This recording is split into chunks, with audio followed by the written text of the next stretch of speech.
Hello નમસ્કાર two everyone. આજના સેશનની આપણે શરૂઆત કરીશું વિભાગ ઈ, જે સૌથી મહત્વનો વિભાગ હોય છે દરેક ચેપ્ટરની અંદર. તો એમાં પણ આજે આપણે 1 થી 4 પ્રશ્નો પૂર્ણ કરવાના છે. સ્વાભાવિક છે, સેશન મોટું થશે કારણ કે વિભાગ ઈ છે અને કરવાના છે આપણે 4 ક્વેશ્ચન. ચલો, તો હજુ પણ જો ચેનલને સબસ્ક્રાઇબ ન કરી હોય એક્સર અમને, તો ફટાફટ કરી દો સબસ્ક્રાઇબ, જેથી કરીને આવા એક પણ વિડીયો આપણને મિસ ન થાય. અને પીડીએફ અને મટીરિયલ તો ફ્રીમાં જ મળી રહેવાનું છે, તો કરી દો ફટાફટ સબસ્ક્રાઇબ. ચલો શરૂઆત કરીએ છીએ. શું કીધું છે? નીચેના પ્રશ્નોના જવાબ આપો. પ્રાથમિક માહિતી અને ગૌણ માહિતી વચ્ચેનો તફાવત જોતા જઈએ. પ્રાથમિક માહિતી અને ગૌણ માહિતી વચ્ચે શું તફાવત છે? પ્રાથમિક માહિતી એ પ્રથમ વખત એકઠી કરેલી મૌલિક માહિતી છે, જ્યારે ગૌણ માહિતી એ એકઠી કરાયેલ માહિતી બીજા દ્વારા ફરીથી ઉપયોગમાં લેવામાં આવતી માહિતી છે. બરોબર છે, જે મૌલિક માહિતી નથી. ખાસ યાદ રાખજો, આ પ્રથમ વખત લેવામાં આવે છે, જ્યારે આ કોઈ બીજા કે અન્ય દ્વારા, કોઈ સંસ્થા હોય કે કોઈ વ્યક્તિ હોય, એના દ્વારા જે આપણે ઉપયોગમાં લેતા હોઈએ છીએ માહિતી, એ ગૌણ માહિતી છે. પ્રાથમિક માહિતી તપાસ હેઠળના એકમો પરથી એકઠી કરવામાં આવે છે. યાદ રાખજો, પ્રાથમિક માહિતી તપાસ હેઠળના એકમો પરથી એકઠી કરવામાં આવે છે, જ્યારે અહીંયા શું છે? ગૌણ માહિતી એ પ્રાથમિક માહિતીમાંથી મેળવાયેલી માહિતી છે. નેક્સ્ટ, પ્રાથમિક માહિતી એ મૂળભૂત માહિતી છે, તેથી તેનું સ્વરૂપ સ્વાભાવિક છે કે વિસ્તૃત છે. તે અવ્યવસ્થિત હોય છે, અર્થાત અવર્ગીકૃત સ્વરૂપે. કારણ કે મેં ફર્સ્ટ ટાઈમ છે, તો મેં તો ડેટા ભેગો કરી જ લીધો છે, તો કદાચ એવું પણ બની શકે કે અવ્યવસ્થિત હોય. પણ ગૌણ માહિતી એ સામાન્ય રીતે સંક્ષિપ્ત અને વ્યવસ્થિત સ્વરૂપમાં હોય છે, અર્થાત એ વર્ગીકૃત સ્વરૂપે જોવા મળે છે. કારણ કે એને ઇમ્પોર્ટન્ટ છે, એ જ વસ્તુ લેવાના છે, એટલે સ્વાભાવિક છે કે એને વર્ગીકૃત કરીને લેશે. પ્રાથમિક માહિતી એ સ્વતંત્ર રીતે પ્રથમ વખત જ મેળવવાની હોવાથી તેમાં સમય, શક્તિ તથા નાણાંનો વધુ ખર્ચ થાય છે. એનાથી ઉલટું છે, ગૌણ માહિતી તૈયાર સ્વરૂપે ઉપલબ્ધ હોવાથી, એ તૈયાર જ છે, રેડીમેડ છે, આપણે ખાલી લેવાની છે એમની પાસેથી, તો સમય, શક્તિ અને નાણાંની દ્રષ્ટિએ એ વધુ કેવી છે? કરકસરયુક્ત છે. નેક્સ્ટ, પ્રાથમિક માહિતી એ અધિકૃત સંસ્થાએ મેળવેલી હોવાથી વિશ્વસનીય છે.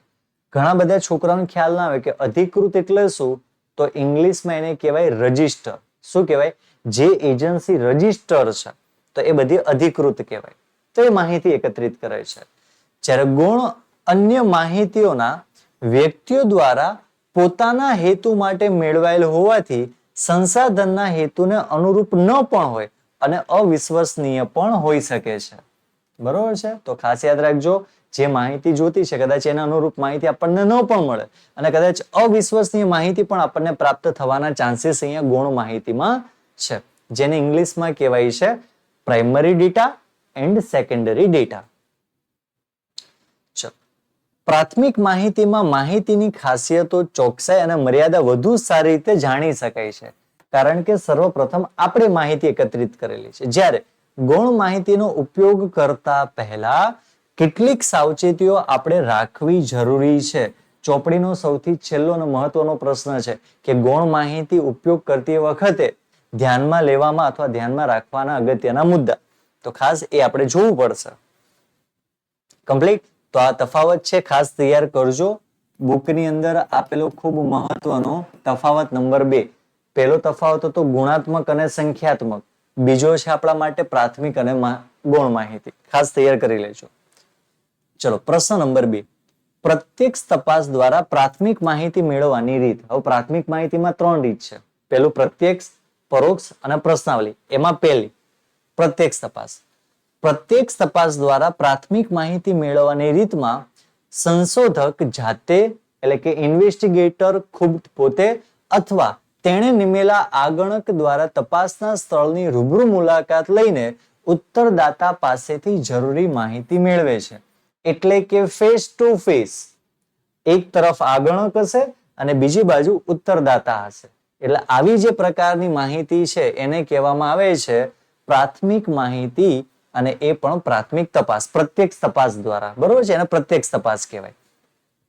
જેમ કે કોઈ સંશોધક વિદ્યાર્થીની વાંચવાની ટેવ વિશે અભ્યાસ કરવા શાળા કે કોલેજના વિદ્યાર્થીઓને રૂબરૂ મળીને, ખાસ યાદ રાખજો, રૂબરૂ મળીને પ્રશ્ન પૂછીને માહિતી મેળવે છે, તો તે પ્રત્યક્ષ તપાસ દ્વારા મેળવેલી પ્રાથમિક માહિતી કહેવામાં આવે છે. મેં એક શબ્દ વાપર્યો, જો તમે કોન્સન્ટ્રેશન સાથે સાંભળતા હશો, જોતા હશો ને, તો કયો શબ્દ વાપરેલો છે? પ્રાથમિક માહિતી. આ રીતમાં માહિતી મેળવવામાં વધુ સમય લાગતો હોવાથી જ્યાં તપાસનું ક્ષેત્ર મર્યાદિત હોય અને ચોકસાઈની જરૂર હોય ત્યાં જ પ્રત્યક્ષ તપાસની રીત ઉપયોગમાં લેવામાં આવે છે. હવે આગળ એક વ્યક્તિ છે, એ કેટલા લોકો પાસે જઈને મળીને ડેટા કલેક્ટ કરશે? તો મર્યાદિત હોય ત્યાં જ થાય. હવે જ્યાં વાઇડ સ્કોપ હોય, એરિયા વાઇડ હોય, તો ત્યાં આ રીત યોગ્ય નથી. પ્રત્યક્ષ તપાસની રીતમાં મળતી માહિતી વિશ્વસનીય ગણી શકાય છે, પરંતુ જો કોઈ સંશોધક, રિસર્ચર અથવા તો કોઈ ઇન્વેસ્ટિગેટર, બરોબર છે, અથવા ઇલ્યુમિનેટર ના પૂર્વગ્રહયુક્ત કે પક્ષપાતી વલણની અસર મળતી માહિતી પર રહેતા તે માહિતીની જુદી જ છાપ ઉપજાવે છે. એટલે કે આવા વ્યક્તિને આપણે મોકલીએ છીએ, ક્યાંક પક્ષપાત હોય, પૂર્વગ્રહ નડતો હોય, તાલીમ ન આપી હોય, તો માહિતી આપણને પૂરી સંપૂર્ણ મળતી નથી. તો પ્રત્યક્ષ તપાસ. એવો ને એવો પ્રશ્ન નંબર 3 છે, પણ એમાં પ્રશ્ન એવો પૂછ્યો છે કે પરોક્ષ તપાસ વિશે માહિતીની ચર્ચા કરો. તો ચલો એની પણ ચર્ચા કરી લઈએ. જ્યારે પ્રત્યક્ષ તપાસ માટેનું ક્ષેત્ર ખૂબ જ વિશાળ હોય અને ઉત્તરદાતાઓની રૂબરૂ મુલાકાત લેવા જેટલો સમય ન હોય, તપાસ હેઠળનો ખર્ચ ખૂબ જ વધારે હોય અને જે પ્રકારની માહિતી મેળવવાની તેનું સ્વરૂપ ગૂંચવણ ભર્યું હોય, ત્યારે સંશોધક તપાસ અંગેની જાણકારી ધરાવનાર સક્ષમ સંસ્થા કે વ્યક્તિનો સંપર્ક સાધી માહિતી મેળવે છે. જ્યાં રૂબરૂ તપાસ પોસિબલ નથી, જ્યાં એરિયા, કાર્યક્ષેત્ર ખૂબ વિશાળ છે, તો એવા સંજોગોની અંદર આપણે શું કરીએ છીએ?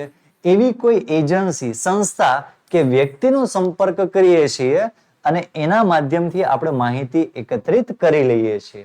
તો એ આપણા માટે થઈ જાય પરોક્ષ તપાસ. એટલે આમાં હોય શું? તો કે માહિતી મેળવવાની જે રીતમાં આગણક દ્વારા પ્રત્યક્ષ તપાસ કરવાને બદલે આપણે શું કરીએ છીએ કે અન્ય સંસ્થા કે ત્રાહિત વ્યક્તિ, એટલે કે થર્ડ પાર્ટીની મદદથી માહિતી મેળવવામાં આવે છે, તો તેને પરોક્ષ તપાસની રીત કહેવામાં આવે છે. ઓલામાં શું હતું? આપણે ફેસ ટુ ફેસ જઈને માહિતી મેળવતા હતા. અહીં આપણે શું કરીએ છીએ કે અધિકૃત કોઈ સંસ્થા છે કે કોઈ વ્યક્તિ છે, એના દ્વારા આપણે માહિતી મેળવીએ છીએ. જેમ કે સંસાધક અને કે આગણક વાંચનની ટેવ અંગેની માહિતી મેળવવા પ્રત્યેક વિદ્યાર્થીની રૂબરૂ મુલાકાત લેવાને બદલે એ માહિતી પુસ્તકાલયના ગ્રંથપાલ પાસેથી મેળવી શકાય છે. જેને ગ્રંથપાલ, આ શબ્દ તમે પહેલી વખત સાંભળ્યો હશે ને, પણ એને ઇંગ્લિશમાં કહેવાય લાઇબ્રેરિયન. તમે આ શબ્દ સાંભળેલો છે. એટલે એના પરથી એ તો ચોક્કસ છે કે તમને ગુજરાતી કરતા ઇંગ્લિશ થોડું વધારે સરળ લાગે છે. આ શબ્દ હવે ન ભૂલતા, ગ્રંથપાલ. હા, લખજો, આવે તો લખવાનું છે, પણ યાદ રાખજો, એને કહેવાય લાઇબ્રેરિયન.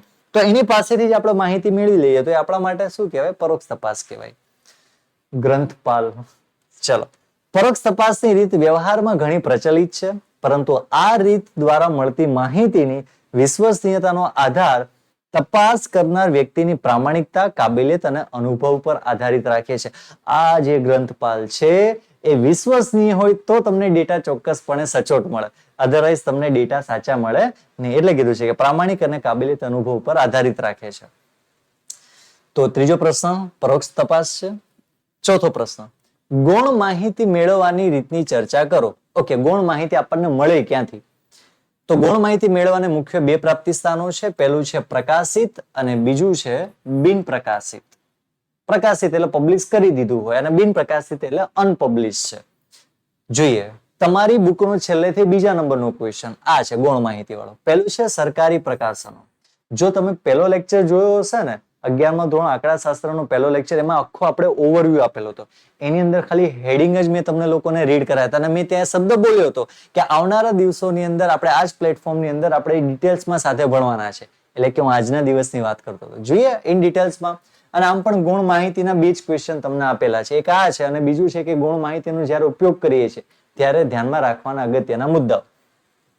ચલો, સરકારી પ્રકાશનો ખાસ યાદ રાખજો બધા, અંદર કયા કયા છે. સરકારી પ્રકાશનો એ ગૌણ માહિતી માટેનું મહત્વ પ્રાપ્તિ સ્થાન છે. મધ્યસ્થ સરકાર અને રાજ્ય સરકાર પોતાના વહીવટ માટે કેટલીક માહિતીઓ એકઠી કરીને નિયમિત રીતે પ્રસિદ્ધ કરે છે. જેમ કે વસ્તી ગણતરીના અહેવાલો, કૃષિ વિષયક આંકડાઓ, આંકડા એટલે કે આયાત અને નિકાસના આંકડા, જન્મ મરણના આંકડા, વસ્તી વિષયકના આંકડા, જથ્થાબંધ ભાવના સૂચકાંક વગેરેની માહિતી વિવિધ સરકારી પ્રકાશનો જેવા કે કયા પ્રકાશનો? તો કે CSO central statistical organisation, NSSO national sample survey organisation, ત્યાર પછી છે ICAR, ખ્યાલ છે ને, આપણે રીડ કર્યું હતું Indian council agriculture research council, બરાબર છે, આ યાદ રાખજો, કાઉન્સિલ એગ્રીકલ્ચર. ત્યાર પછી છે socio economic review, RBI statistical bulletin વગેરેમાંથી આ બધી વસ્તુ મેળવી શકાય છે. બધા યાદ નથી રાખવાના, જો બધા યાદ રાખવું વેલ એન્ડ ગુડ, પણ જો બધા યાદ ન રહે તો એટલીસ્ટ 2 કે 3 પ્રકાશનો તમારે યાદ કરી લેવાના. સર 2 અને 3 જ આપેલા હોય તો બધા કરવાના પાછા, બરોબર છે. ચલો, અર્ધ સરકારી પ્રકાશનો કયા છે? તો કે LIC જીવન વીમા નિગમ. આ શબ્દ આવે ત્યારે હૃદય ભારે થઈ જાય. કેમ? માફ કરજો એજન્ટો, પણ આ શબ્દ છે જીવન કે સાથ ભી જીવન કે બાદ ભી. જ્યારે પણ આપણે લઈએ છીએ ત્યારે સર્વપ્રથમ શું કે જો તમારું મૃત્યુ થઈ જાય પછી અહીં સીધા મારી જ નાખે લો, છે ને. પણ LIC જીવન વીમા નિગમ, બરોબર છે, કોઈ દિલ ઉપર આ વાત લેવી નહીં, ખાસ કરીને LIC એજન્ટોએ, બરોબર છે, એઝ અ લાઇટર મોમેન્ટ છે. પણ ખૂબ મહત્વનું છે કે અર્ધ સરકારી પ્રકાશનો પણ ક્યાંક ને ક્યાંક આપે છે LIC. ત્યાર પછી સ્ટેટ ઇલેક્ટ્રિસિટી બોર્ડ, જે કહેવાય છે રાજ્ય વિદ્યુત બોર્ડ છે. શહેર સુધરાઈ જેવી અર્ધ સરકારી સંસ્થાઓ તરફથી તેમના નિયમિત પ્રકાશનો દ્વારા વિવિધ માહિતી આપણને પ્રસિદ્ધ થતી રહેતી હોય છે. ત્યાર પછી ઇન્ટરનેશનલ લેવલની વાત કરીએ તો પહેલું છે UNO, યુનાઇટેડ નેશન ઓર્ગેનાઇઝેશન. ત્યાર પછી છે આંતરરાષ્ટ્રીય નાણાં ભંડોળ, જેને કહેવાય ઇન્ટરનેશનલ મોનેટરી ફંડ. ત્યાર પછી છે ILO, ઇન્ટરનેશનલ લેબર ઓર્ગેનાઇઝેશન. ત્યાર પછી છે WHO, આ બધાને આવડે છે, વર્લ્ડ હેલ્થ ઓર્ગેનાઇઝેશન વગેરે જેવી આંતરરાષ્ટ્રીય સંસ્થાઓ પ્રકાશનો તેમજ અહેવાલોમાંથી માહિતીઓ આપે છે. આ બધા યાદ કરી લેવાની બધી સંસ્થાઓ પ્રકાશનો છે. હવે છે સંશોધકો સંસ્થાના પ્રકાશનો, સંશોધક માટે અગત્યનું છે. પહેલું છે અટીરા, ફૂલ ફોર્મ આપણે શીખ્યા હતા, અહીંયા ફૂલ ફોર્મ આપેલું છે, Ahmedabad textile industry research association. ત્યાર પછી PRL, જેને કહેવાય છે ફિઝિકલ રિસર્ચ લેબોરેટરી. તાતા સંશોધન કેન્દ્ર, જો ખૂબ મહત્વનું પોતાનું યોગદાન આપી રહ્યું છે. મેનેજમેન્ટ એસોસિએશનના વગેરે જેવી સંસ્થાઓ ઘણી માહિતી એકઠી પ્રસિદ્ધ કરે છે, જેમાંથી પણ આપણને ક્યાંક ને ક્યાંક માહિતી મળતી રહેતી હોય છે. તો આ બધા સંસાધકો માટે છે. હવે છે આપણી સ્થાનિકની વાત કરીએ. સ્થાનિક સ્વરાજ્યની સંસ્થાઓ અને સ્વાયત્ત શિક્ષણ સંસ્થાઓના અહેવાલો. તો વિવિધ યુનિવર્સિટીના પ્રકાશનો છે, નગરપાલિકાના છે, જિલ્લા પંચાયતના અહેવાલો વગેરેમાંથી આવા પ્રકારની આપણને માહિતી મળી રહે. કેવા પ્રકારની માહિતી આપણને ક્યાંથી મળે એ બધું આની અંદર આપેલું છે. પછી છે વેપારી અને વ્યવસાયિક સંસ્થાના પ્રકાશનો. તો વેપારી મંડળો, મજૂર મંડળો હોય, વિવિધ ઉદ્યોગના મંડળો હોય વગેરે પોતાના પ્રકાશનો દ્વારા કેટલીક માહિતીઓ પ્રકાશિત કરે છે. અને આપણને સૌને ખબર છે આજના સમયમાં દરેક વેપારી ધંધો કોઈ પણ હોય એના પોતાના અલગ અલગ મંડળો ચાલતા હોય છે. તો એ મંડળોમાંથી અમને જોઈએ એવા પ્રકારની માહિતીઓ મળી રહે છે. પણ વોટ્સઅપના જમાનાની અંદર તે દરેક ફિલ્ડની અંદર પોતપોતાના ગ્રુપ બની જાય છે, એની અંદરથી પણ માહિતી મળી જાય છે આપણને. ત્યાર પછી સામયિકો અને વર્તમાન પત્રો. તો જુદા જુદા સામયિકો અને વર્તમાન પત્રો ગૌણ માહિતીના અગત્યના સ્ત્રોત ગણી શકાય. વેપાર છે, ઈસ્ટર્ન ઇકોનોમિક્સ છે, કોમર્સ છે, ઇકોનોમિક ટાઈમ્સ છે, બિઝનેસ આઈડિયા છે વગેરેમાંથી વેપાર અને અર્થ વિશે અનેક પ્રકારની માહિતી આપણને નિયમિત મળતી રહે છે. ન્યૂઝપેપર તમને ખ્યાલ છે, એનું સૌથી મોટું ઉદાહરણ છે. હવે બિન પ્રકાશિત રૂપમાં ગૌણ માહિતી નીચે મુજબ મેળવી શકાય. ધ્યાનથી સાંભળજો. સંસ્થાઓ દ્વારા કે કોઈ મંડળો દ્વારા મેળવાયેલી માહિતીમાં કેટલીક માહિતીઓ પ્રકાશિત થયેલી હોતી નથી, જેને આપણે શબ્દ વાપર્યો તો અનપબ્લિશ. પરંતુ અર્ધ સરકારી, ખાનગી કે જાહેર સંસ્થાઓના દફતરોમાં વિનંતી દ્વારા આવી માહિતી મળી રહે છે. દફતરોનો મતલબ થાય ડિપાર્ટમેન્ટની અંદર જો તમારે જરૂર હોય, સિન્સિયરલી એનું કંઈક મહત્વ સમાજને એનો લાભ થવાનો હોય તો તમે વિનંતી કરો તો એ ડેટા પણ તમને મળી રહે. આ ઉપરાંત સંસાધન, પેપરો, લેખો, નિબંધોમાંથી વગેરેમાં પણ કેટલીક માહિતીઓ આપણને મળી રહે છે. તો બસ આ ખૂબ મહત્વનો ક્વેશ્ચન આપણા એટલા માટે છે કે ગૌણ માહિતીના 2 જ ક્વેશ્ચન છે, એમાં એક ક્વેશ્ચન તો આ તમારા માટે છે. તો આજના લેક્ચરની અંદર ખૂબ મહત્વના એવા 4 પ્રશ્નોનું આપણે ડિસ્કશન કરેલું છે. ડિસ્ક્રિપ્શનની અંદર તમને PDF મળી જશે આની, આરામથી તમે લખી લો. સાથે સાથે ચેપ્ટર 1 તૈયાર કરવાનું છે કારણ કે આખું થિયરી બેઝ છે. જો વિડીયો પસંદ આવ્યો હોય તો જરૂરથી કહીશું કે લાઈક કરો, શેર કરો, તમારા મિત્રને જરૂરથી સબસ્ક્રાઇબ કરાવો અને તમે પણ જરૂરથી સબસ્ક્રાઇબ કરો. મળીએ છીએ નેક્સ્ટ સેશનમાં. ત્યાં સુધી bye, have a nice day.